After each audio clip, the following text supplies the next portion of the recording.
Ano ang Spend Points Data Storage at paano ito gumagana? Ang Spend Points Data Storage ay isang private digital spreadsheet style na cloud storage space na matatagpuan sa loob ng Recibo app platform. Dito mo pwedeng isave at i-manage ang lahat ng records ng iyong mga gastos, kasama na ang iyong mga resibo, halaga ng nagastos, at mga detalye ng binili mo. Para itong sarili mong digital cabinet kung saan dito nakasalansan ng maayos ang lahat ng iyong expenses. Ano ang layunin ng feature na ito? Layunin ng feature na ito na bigyan ka ng ligtas at secured na lugar kung saan pwede mong i-store at i-monitor ang lahat ng iyong gastos. Dito, madali mong makikita ang kabuuang halaga ng iyong nagastos. Daily, weekly, monthly, at yearly. Paano ito binabayaran? Simple lang, ang paggamit ng Spend Points Data Storage ay may bayad sa ilalim ng subscription pay plan, pay as you go. Ibig sabihin, walang fixed na monthly fee. Magbabayad ka lang kapag kailangan mong gamitin ito, depende sa laki ng halaga ng gastos na gusto mong i-store, para itong pagbili ng mobile data load. 'Di ba? Kung gusto mong tumawag o mag-internet, bumibili ka ng data packages. Ganito rin ito. Pero sa halip na internet data ang binibili mo, dito, Spend Data Storage Space ang binabayaran para ma-store at ma-manage ang mga expenses mo. Magkano ang halaga ng Spend Points Data Storage? Sobrang mura lang. Maaari kang bumili ng storage data space sa halagang 5 peso at magkakaroon ka ng 1,000 Spend Points data load. Ibig sabihin, makakapag-store ka ng gastos na nagkakahalaga ng 1,000 peso sa loob ng iyong data storage.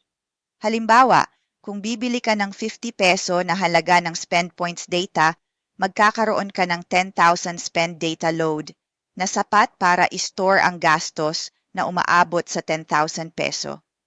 Walang limit sa dami ng pwede mong bilhin na spend data load.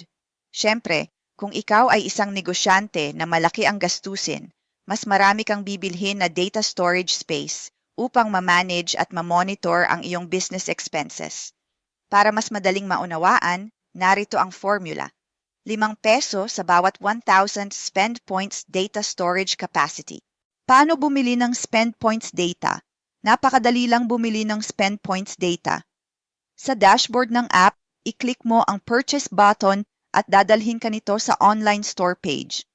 Piliin mo kung magkano ang spend points data na nais mong bilhin base sa iyong budget at i-click ang payment para mapunta ka sa payment page. Makikita mo rito ang GCash at GoTime number na pagbabayaran mo. I-transfer lamang ang halaga ng iyong biniling spend data load. Pagkatapos ng bayad, makikita mo agad ang binili mong data load sa iyong dashboard. Ma'am, consumable po ba ang Spend Points data load ko? Ibig sabihin, nababawasan ito tuwing mag-e-enter ako ng gastos? At kapag naubos, pwede naman akong bumili ulit kahit kailan? Tama po ba? Isa pa, bakit tinatawag na Spend Points? Yes, kuya. Tama yan. Good question.